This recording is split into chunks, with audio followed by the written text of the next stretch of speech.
한민수 더불어민주당 의원, 정광재 국민의힘 대변인 두 분과 함께 정치권 이야기 나눠보겠습니다. 안녕하십니까? 안녕하세요.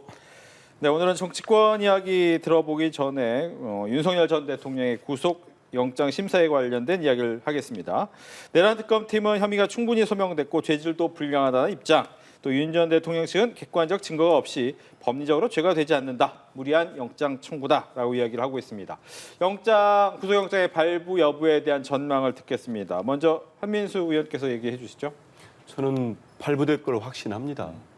왜냐하면 혐의 자체가 지금 특검 앵커께서 말씀하신 대로 소명이 다 된 것 같아요. 됐고 죄질도 불량하지요. 당시 범죄를 저지를 때 신부는 현직 대통령 아닙니까? 현직 대통령이 적법한 수사기관의 영장을, 법원에서 발부한 영장을 들고 온 수사기관을 체포를 불응하기 위해서 경호처 공무원들에게, 그분들 공무원들입니다, 지시를 해서 체포를 막기 위해서 했다는 거 아닙니까? 뭐 총을 보여줘라. 야, 그거 충격적이죠. 거기다가 뭐 방첩사령관이랄지 수방사령관, 특전사령관, 본인과 대화한 비아폰 내용을 수사기관이 확보하지 못하도록 해라. 그 얘기 뭡니까? 비아폰 기록을 삭제하라는 지시 아니겠습니까? 이 두 가지만 해도 엄중한 현직 대통령의 범행입니다. 특히 내란 우두머리 혐의를 받고 있는.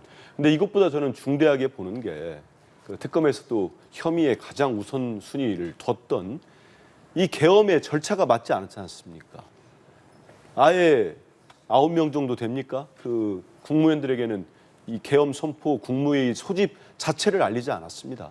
이런 혐의, 그 외에도 정말 창피하게도 외신 대변인을 통해서 해외 언론들에게 본회의장에 대한 체포, 이런 행위를 하지 않았다, 이런 것들 거짓말까지 했습니다. 무엇보다도 나중에 한덕수 전 총리 얘기까지 이어지겠습니다마는 계엄 선포문이 사후에 서명이 됐고 또 폐기됐다, 이런 의혹들이 있습니다.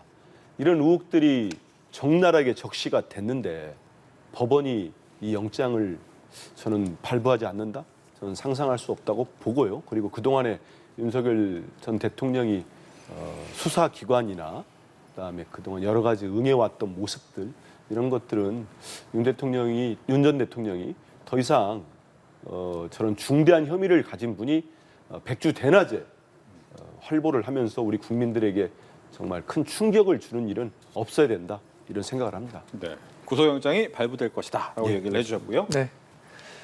한민수 의원께서는 확신한다라고 말씀하셨지만 저는 확신까지는 못하겠지만 제가 주위에 있는 여러 법조인들의 의견을 들어보면 구속영장 발부 가능성이 크다는 데는 동의할 수 있을 것 같습니다.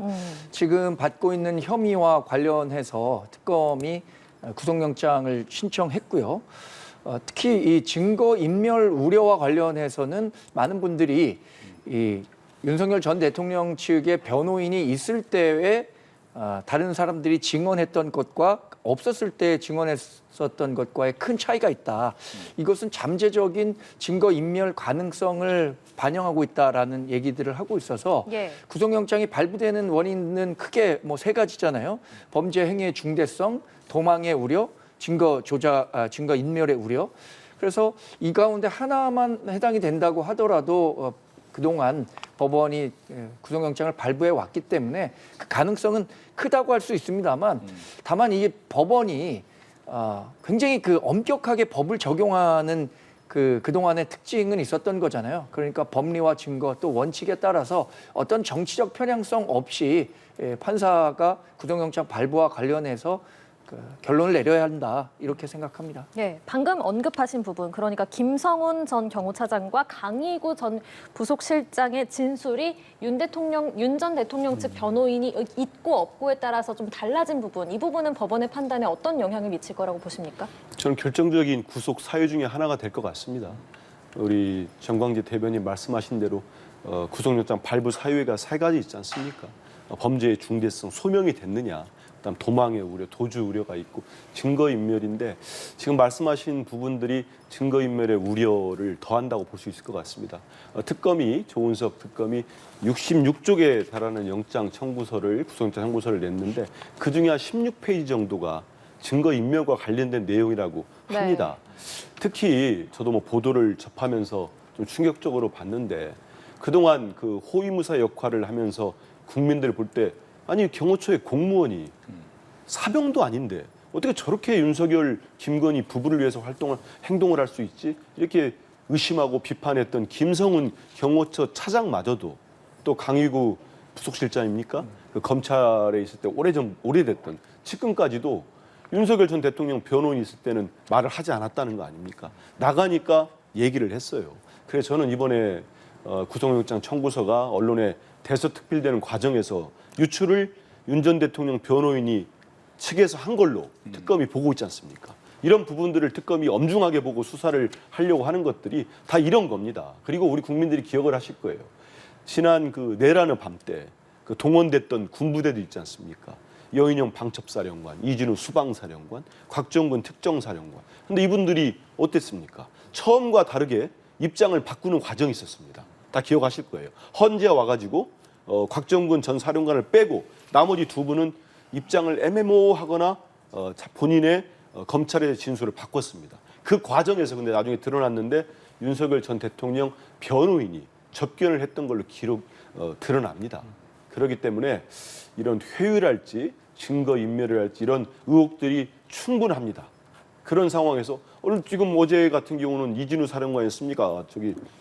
여인영 사령관이었습니까? 얘기하지 않습니까? 자기 이제 진실을 얘기하겠다고 증인신문도 포기하지 않습니까? 그렇기 때문에 전 윤석열 전 대통령의 구속이 반드시 필요하다고 보고 있습니다. 예, 이렇게 측근의 진술이 바뀐 부분, 증거인멸 우려 이 부분이 주요하게 작용할 수 있기 때문에 이를 둘러싼 양측의 공방도 치열할 걸로 보여요. 네, 그렇습니다. 윤석열 전 대통령이 지난번에 1차 구속영장 발부 심사를 할 때도 45분가량 직접 판사를 상대로 왜 구속의 필요성이 없는지에 대해서 설명을 했다고 전해졌잖아요. 이번에도 지금 특검 측에서는 나름대로의 구속 이유에 대해서 설명을 하겠지만 윤석열 전 대통령의 변호인뿐만 아니라 윤 전 대통령 본인이 나서서 이 판사분을 상대로 본인이 그동안 특검 조사에 성실히 응했다. 그리고 지금 얘기하고 있는 증거인멸과 관련해서 본인의 의도가 전혀 반영되지 않은 결과다. 그러니까 본인이 이 증거인멸과 관련해서 그러니까 증언의 그 내용과 관련해서 자신에게 유리하라는 얘기를 한 것이 아님에도 불구하고 그분들이 알아서 한 부분 이런 것들이 있을 수 있기 때문에 이런 것들을 뭐 판사분께 가장 강력하게 소명하겠죠. 나머지 사유는 차치하고 아까 말씀하신 66쪽의 그 기소 가운데 16페이지가 증거인멸이라든가 왜 구속이 필요한지에 대해서 얘기하고 있는 거잖아요. 그런 논리를 반박하는데 가장 많은 시간을 할애하지 않을까 이렇게 예상해 봅니다. 예, 그리고 윤 전 대통령 측이 특검 소환에는 모두 응했다. 그리고 지금 재판에도 성실히 출석하고 있다. 그러니까 구속 필요성이 없다. 또 이렇게도 주장하는데 이 부분은 어떤 영향을 미칠까요? 그러니까 그 사실 재판이라는 게 최근에는 불구속 상태에서 재판을 받는 게 원칙인 것을 압니다. 그러니까 특별하게 구속 사유가 있지 않는 한 공판 중심주의로 해서 불구속 상태로 재판이 진행되는 경우가 많았기 때문에 본인 역시 전 대통령으로서 법 앞에 평등해야 합니다. 그러면 전 대통령이기 때문에 법 앞에 불리하게 작용돼야 된다고 생각하지는 않을 겁니다. 그래서 그 충분한 방어권을 행사할 수 있다는 측면에서 본다면 불구속 상태의 재판을 받게 할 권리가 있다라는 점을 집중적으로 얘기할 것이고 지난번 1차, 2차 소환에도 충실히 응했던 것, 뭐 시간과 관련해서는 일부 이견이 있긴 했지만 그럼에도 불구하고 적극적으로 가서 본인이 진술했다는 점을 판사분께 적극적으로 소명하고 그래서 불구속 재판 상태에서 받을 수 있도록 하겠다라는 이야기들을 할 것이라고 생각합니다. 예, 특검 소환에는 모두 응했고 지금 재판도 잘 출석하고 있다. 이런 주장에 대해서는 법원이 어떻게 판단을 할까요? 근거 없는 주장이죠. 윤 전 대통령 측에. 뭘 성실히 응했습니까? 조은석 특검 가가지고 1차 소환 때 15시간 중에 5시간 진술하고 나머지 10시간은 버틴 거 아닙니까? 경찰 총경이 조사한다고 버티고 그랬잖아요. 우리 국민들이 다 기억합니다. 그리고 본인만 특혜달라고 지하주차장으로 가겠다고 하지 않았습니까? 시간도 줄다리기 하고 대한민국의 윤석열 전 대통령 빼고 그런 식으로 협상하는 사람이 어디 있습니까? 내란 특검을 향해서. 그리고 특검도 밝혔습니다만 지금까지 검찰이나 경찰에 8번 소환에 불응했어요. 다 기억나시잖아요. 그리고 좀 전에 말씀드린 것처럼 비화폰 기록 삭제 지시 의혹 있지 않습니까? 정말로 중요한 증거 인멸의 시도입니다. 이런 게 아주 잦다는 거 아닙니까? 이런 상황에서 윤 전 대통령이 뒤늦게 뭐 잘 조사받고 있었다 하지만 저는 지금까지 보였던 특히 윤석열 전 대통령이 3월 8일 날 석방된 이후로 우리 국민들이 다 기억을 하지 않습니까? 제대로 된 어떠한 반성하는 모습을 보였습니까?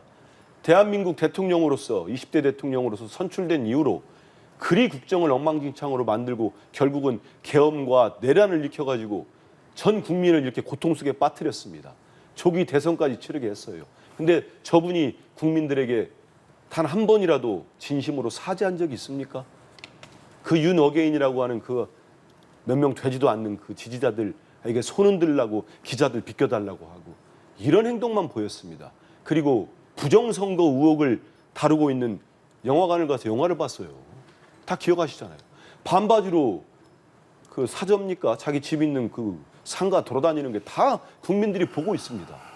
이런 상황에서 본인이 성실히 조사에 응하지도 않은 상태인데 본인만 구속시켜주지 말라. 저는 전혀 설득력이 없다고 봅니다. 네.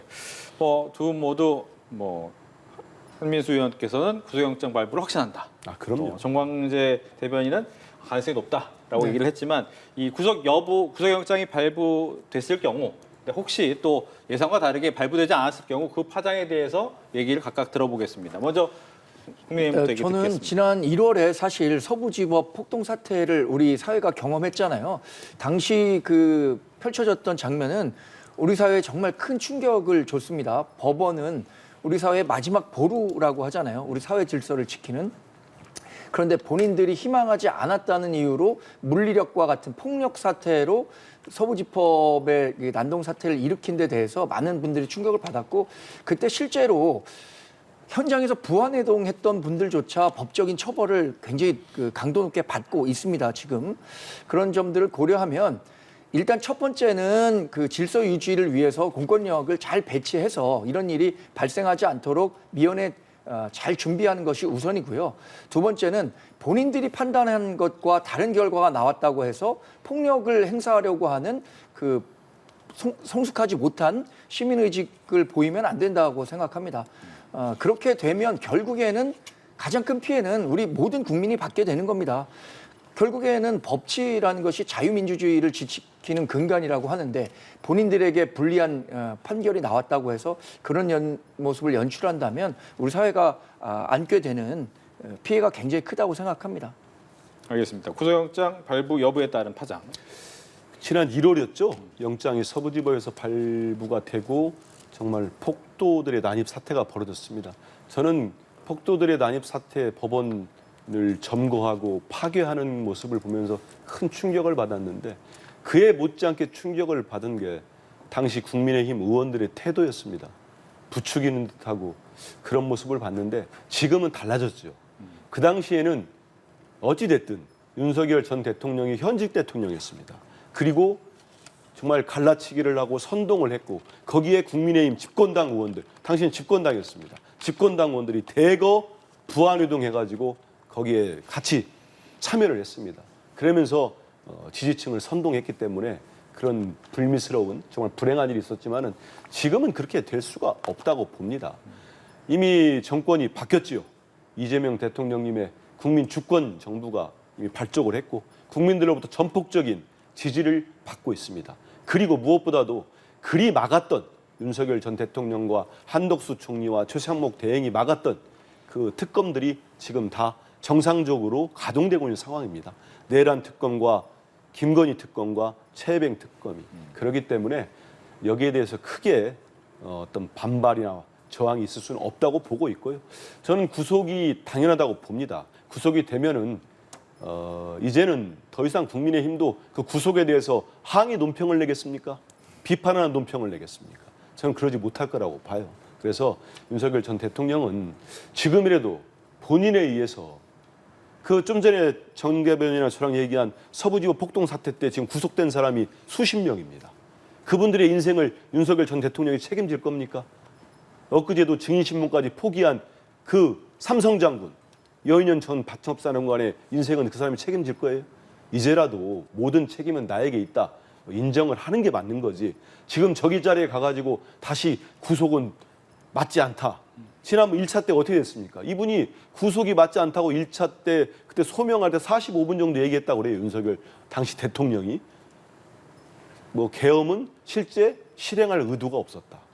그거를 듣는 판사가 무슨 생각을 했겠습니까? 전 이번에 가서 윤 전 대통령이 법원에서 또 허황된 논리로 이 구속에 되면 안 된다는 변호랄까요? 항거를 하는 건 판사에게 먹히지도 않을 거라고 생각합니다. 네. 특검이 윤 전 대통령 구속영장에 사후 계엄 선포문과 관련해서 한덕수 전 총리를 공범으로 적시를 했더라고요. 네. 한 전 총리에 대해서도 특검이 구속영장을 청구할 가능성도 있다고 보십니까? 저도 이 특검이 가고 있는 수순은 한덕수 전 총리에 대한 공범 그 기소로 가고 있다고 생각합니다. 근데 이 기소와 그 실제로 구속영장이 발부되고 재판에서 한덕수 전 총리가 공범으로서 실제 법적 책임을 져야 하는가는 굉장히 어려운 문제라고 생각합니다. 특검이 입증하기가 어렵다는 거죠. 여러 이야기들이 있습니다. 뭐 한 전 총리 같은 경우에는 자신은 계엄 선포와 관련해서 전혀 알지 못한 상태에서 국무회의에 참석했고 그래서 윤석열 전 대통령의 계엄 선포와 관련해서 반대했다.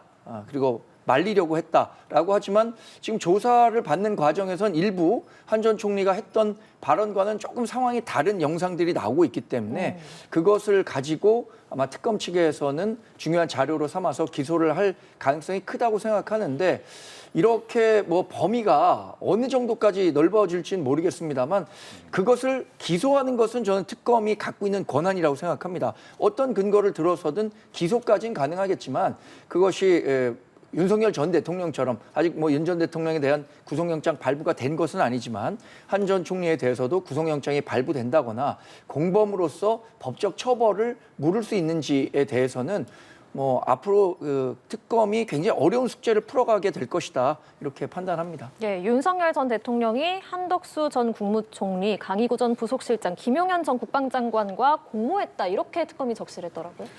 어느 정도 입증이 되지 않았나 싶습니다. 그 무엇보다도 저는 이제 정치인으로서 왜 한덕수 전 국무총리가 당시엔 총리죠. 대통령 권한 대행이죠. 그렇게까지 헌법재판관 3인의 임명을 안 하려고 했는가. 그 얘기는 뭐냐면 헌재가 제대로 심판 작동되지 못하게 방해하는 거였거든요. 근데 왜 그랬을까? 그리고 이분이 전 지금의 국민의힘을 저렇게 어렵게 만드는 결정적인 장면 중에 하나라고 할 수 있는 그렇게까지 왜 국민의힘의 대선 후보가 되려고 했던 것인가. 이런 의문점들이 저는 서서히 풀리고 있다고 봅니다. 왜냐하면 제가 당시에도 우리 방송에 나와서 그런 얘기 했던 걸로 기억해요. 뭔가 우리가 모르는 내란과 관련된 혐의가 있을 수도 있습니다. 그러지 않는다면 저렇게까지 계속 대선 후보가 되고 싶어 하고 그러지 않을 겁니다. 저는 그렇게 생각했거든요. 왜냐하면 대선 후보가 돼서 대선에 지더라도 만약 본인에 대한 수사가 오면은 이건 정치 보복이다. 이럴 수도 있거든요. 근데 그런 상황이 안 됐지요. 특히 결정적 증거 중에 하나가 저는 그 대통령실에 설치되어 있다고는 CCTV 영상입니다. 이 사람이 뭐라고 했습니까? 자기는 계엄에 반대도 했고 관련된 지시 문건을 받은 적도 없고 뭐 그런 거 했지 않습니까? 그렇게 얘기했는데 그 CCTV에 뒷주머니에 문건을 가지고 있는 모습 그리고 다른 김용현 장관인가요? 누군가가 대화를 나누는 모습 이런 게 다 찍혀 있습니다. 그렇기 때문에 내란 특검이 공범으로 적시했다는 것은 이미 상당 부분의 범죄 혐의에 대해서 소명이 되지 않았나 보고요. 저는 이 과정들이 낱낱이 밝혀져야 됩니다. 총리가 됐던 뭐 누구 어느 장관이 됐던 이런 우리 국민들과의 우리 역사에 민주주의에 씻을 수 없는 상처를 주고 훼손시킨 사람들은 그 누가 되더라도 따박따박 죗값을 물어야 됩니다. 네. 지금 3개 특검이 활동을 하고 있습니다. 그중에 또 하나가 이제 김건희 특검팀이 공천 개입 의혹과 관련해서 국민의힘 윤상현 의원, 또 김영선 전 의원 등을 압수수색했습니다. 전현직 의원들에 대한 조사가 본격화됐는데 당내 분위기가 궁금합니다. 네.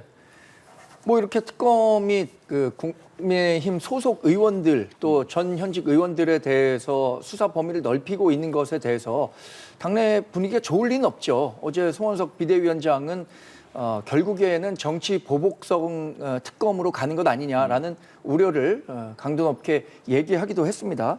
사실 민주당이 야당 시절에 했었던 내용들 기억하실 겁니다. 대부분의 민주당 정치인이 관련된 사안에 대해서 무리한 정치적 기소다. 검찰 권력을 가진 정부가 민주당에 대해서 정치 보복적인 성격의 기소를 일삼고 있다. 이렇게 얘기를 했습니다. 이게 시간이 지나서 지금은 민주당이 여당이 됐고 국민의힘이 야당이 됐습니다. 특히 특검 같은 경우에는 민주당이 주도해서 통과시켰기 때문에 특검이 이렇게 운영되는 방안을 보면 어떤 정치적인 목적을 갖고 있다라고 하는 점을 의심하게 하는 대목이 굉장히 많거든요. 지금 원희룡 전 장관 같은 경우에는 서울 양평 고속도로 노선 변경과 관련해서 당시에 굉장히 강도 높게 본인이 다 책임지겠다. 그리고 이거 정지하고 다음 정권에서 그러면 추진해보자라고 얘기를 했을 정도로 본인이 개입했다는 것에 대해서 강력하게 부인했었죠. 저는 특검 조사할 수 있다고 생각합니다. 또 기소도 할 수 있다고 생각합니다. 그러나 이재명 대통령이 기소됐다고 해서 다 구속영장이 발부되고 유죄 판결을 받았던 건 아니잖아요. 그러니까 민주당도 과거에 본인들이 했었던 정치 검찰에 의한 무리한 정치적 수사는 안 된다라고 얘기했던 거를 한번 되새겨 봤으면 하는 바람을 갖고 있습니다. 네, 아무래도 전방위 수사에 나서다 보니 정치적인 보복성 특검 아니냐. 저기 국민의힘 당에서 지금 저런 특검의 수사를 정치보복이라고 규정하면은 좀 미안한 얘기입니다만 우리 대변인도 나와 있는데 국민의힘은 더 전속하기 쉽지 않을 겁니다. 국민들로부터 완전히 버림을 받고 전 소멸할 거라고 봅니다. 왜냐하면 만약에 이재명 정부가 정말 윤석열 대통령 때 정치 검찰 하듯이 하려고 했다면 특검 도입했겠습니까? 그냥 검찰, 경찰 지시만 하면 되지요. 그렇지 않습니까? 그렇게 안 하죠. 국회에서 특검법 발동해가지고 발의해서 추진해서 통과시켜서 특검이 하는 겁니다. 그 국민들이 전폭적으로 지지하고 있는 특검이 합니다. 그리고 그 윤상현 현 의원 압수수색에 대해서 정치보복 얘기하면은 윤상현 의원에 대해서는 지금 윤석열 전 대통령이 뭐라고 했습니까? 걔가 공관위원장이잖아. 내가 말해줬어. 공천 관련돼서 얘기한 육성 녹음이 나왔습니다. 근데도 수사를 안 해요? 국민의힘 의원이라고? 그럼 국민의힘 의원은 법 위에 있습니까? 김건희 여사처럼 지금까지 한 것처럼 치해법권입니까? 말 안 되는 소리잖아요. 그리고 고속도로가 하나 있었어요. 갑자기 노선의 55%가 바뀌었습니다. 그래서 종점에 가보니까 김건희 여사, 현직 대통령 배우자의 일가 땅이 축구장 5개 면적이 있습니다. 갑자기 노선이 바뀌었는데. 그러면 그거 왜 바뀌었는지 당시 국토부 장관, 원희룡 전 장관 조사 안 합니까? 당시 양평군수 김성교 의원 출국 금지 안 해야 되겠습니까? 이거를 정치보복이라 하면 전 국민의힘은 이제 국민들로부터 지지 못 받습니다. 도대체 왜 저렇게까지 나오는지 대충은 알겠습니다만은 국민들 전체를 보고 정치를 좀 하십시오. 이제 앞으로 본인들이 충격받을 내용, 우리 국민들이 실망하고 정말 비통해할 내용들, 충격받을 내용들이 특검들 3대 특검을 통해서 낱낱이 밝혀질 겁니다. 그럼 그럴 때마다 정치 보복이라고 허황된 궤변을 늘어놓을 겁니까? 전 지금이라도 좀 야당 됐는데 좀 정신을 좀 차리십시오. 알겠습니다. 뭐 지금 특검팀이 앞서서 이제 한 2시 때 이 김건희 특검에서 한 이야기가 집사라고 알려진 사람이 있습니다. 김모 씨 내사를 진행하고 있는데 일단 출국한 상황이다. 네. 그래서 여권을 이제 무효하겠다라고 얘기를 하고 있어요. 여기에 대해서 어떻게 좀 보고 계신지. 지금 내용은 김건희 여사 특검 팀에서 김건희 여사를 오랫동안 보좌했던 김모 씨가 설립에 관여했던 회사에 대한 투자, 그러니까 대기업들이 꽤 많은 돈을 투자했다는 사안에 대해서 들여다보기 위해서 이것에 대한 압수수색을 신청한 것으로 아는데 법원에서는 이것이 16개의 특검 사안이거든요. 김건희 특검이 갖고 있는 그 수사 범위가 16개의 사안인데 그 사안에 포함되지 않은 내용이기 때문에 압수수색 영장 발부는 받아들이지 않은 것으로 알고 있습니다. 저는 관련해서는 이게 특검 사안인지 아니면은 일반적인 그 우리가 갖고 있는 검찰 시스템 내에서 이루어져야 하는지에 대해서는 좀 판단이 필요한 것 같습니다. 특검에서 무리하게 이렇게 수사 범위를 확대하려고 한다면 지금 그 법원이 압수수색 영장 발부를 거절한 것처럼 법원에서 막힐 수 있는 사안이 될 수 있거든요. 그래서 특검이 수사를 하되 이게 너무 거칠게 정해진 범위에서만 해야지 그런 방향 밖으로 가는 것은 받아들이기 어렵다고 봅니다. 네. 코바나 컨텐츠 관련 전시 협찬 의혹 이것도 검찰이 수사를 하지 않았지요. 제 기억으로는 거의 무혐의 처분에 가까운 처분을 내린 걸로 기억을 합니다. 저는 김건희 여사의 집사가 왜 출국해서 저렇게 도피를 했겠습니까? 아마 엄청난 비리를 알고 있을 겁니다. 결국은 이런 일들을 저희가 우려했던 겁니다. 윤석열 정권 때 그렇게 특검을 하자, 그렇게 국회에서 저희들 민주당이 야당 의원들이 똘똘 뭉쳐서 특검법을 통과시키면 윤석열 대통령, 우리 민주화 이후로 대한민국 대통령 중에 본인 배우자나 일가 친척들 특검법을 거부한 최초의 대통령입니다. 그렇게 하고 국민의힘 의원들은 다 와가지고 폐기시켰습니다.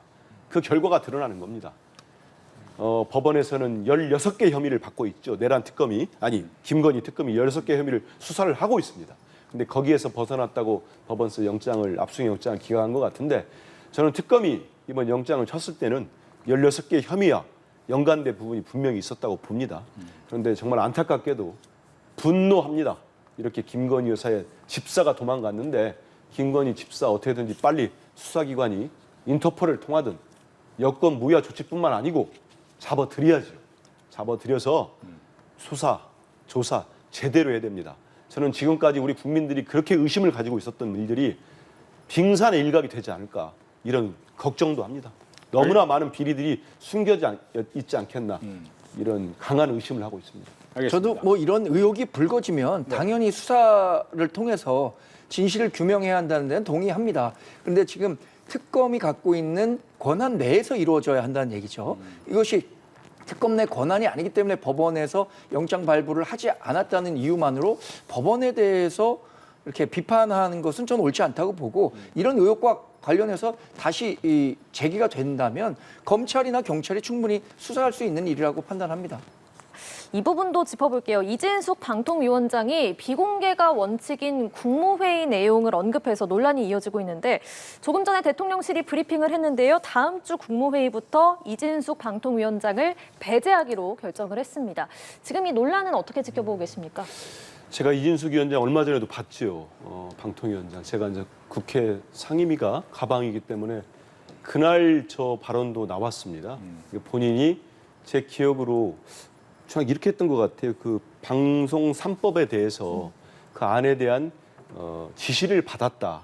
그러지 않았습니까?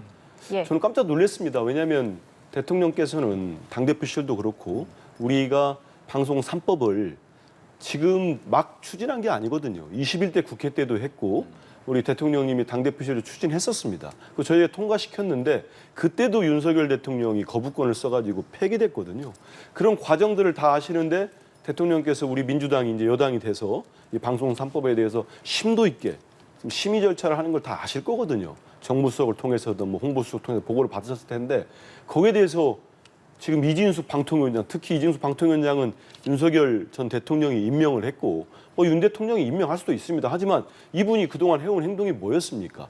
정말 지난해 7월 31일 취임 당일날 KBS와 MBC 이사진, KBS 이사들, MBC 박문진 이사진 80명 넘는 사람을 2시간 정도에 모두 검토했다고 하면서 김태규 당시 부위원장과 2명이서 그냥 일방적으로 졸속으로 발표한 사람입니다. 그게 방송 장악에 천병에 섰던 거거든요.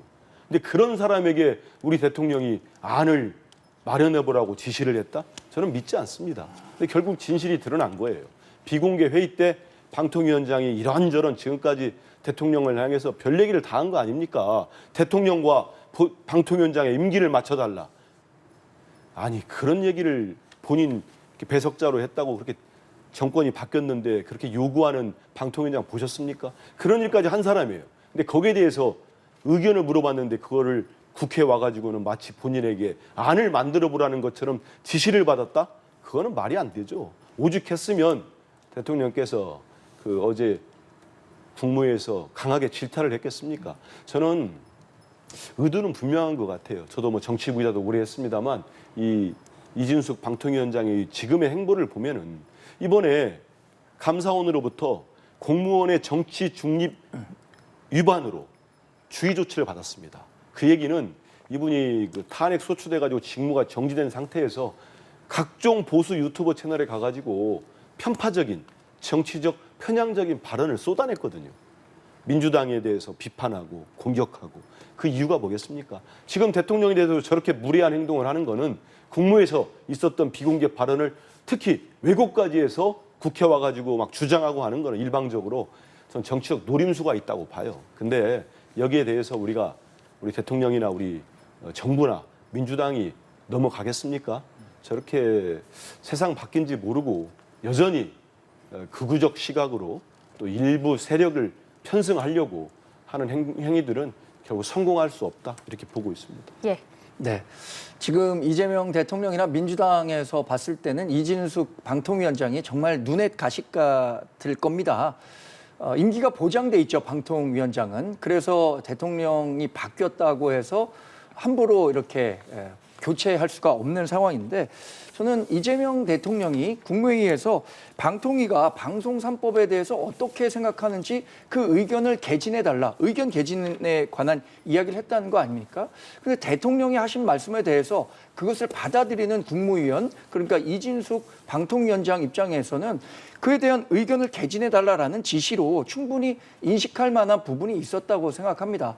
그리고 최근에 논란이 됐지만 이진숙 방통위원장이 국회에서 최민희 과방위원장과 일종의 설전을 벌이는 듯한 모습을 보이는 과정에서 이재명 대통령이 뭐라고 하셨습니까? 정무직 공무원은 국회를 존중할 필요가 있다. 국민의 대표인 국회에 대한 존중이 필요하다라고 얘기를 했으니까 그 과정에서 나오는 질문에 답하는 얘기를 하다가 의견 개진을 지시가 있었다라고 이야기한 것 같아요. 근데 아마 이번 일을 계기로 눈에 가시 같은 이진숙 방통위원장에 대해 국무회의 참석을 중지시키는 그런 결정을 내리지 않았나 저는 그렇게 봅니다. 딱 한마디만 말씀드리면 예, 짧게요. 눈에 가시 같았으면은 국무회의에 참석해서 저렇게 자유롭게 발언하게 우리 대통령이 놔뒀겠습니까? 근데 발언을 완전 왜곡한 거예요. 이분이 본인의 SNS에 이렇게 얘기합니다. 방통위 안을 만들어라는 대통령의 지시를 공개할 수밖에 없었다. 그게 아니지 않습니까? 지금 정 대변인 얘기한 대로 의견을 물어본 거예요. 이게 안을 만들어보라는 지시입니까? 이렇게 왜곡해가지고 말이 의견과 지시를 구분하는 못하는 사람이 국무회의에 들어가면 안 되죠. 알겠습니다. 예. 오늘 두 분 말씀은 여기까지 듣도록 하겠습니다. 고맙습니다. 감사합니다.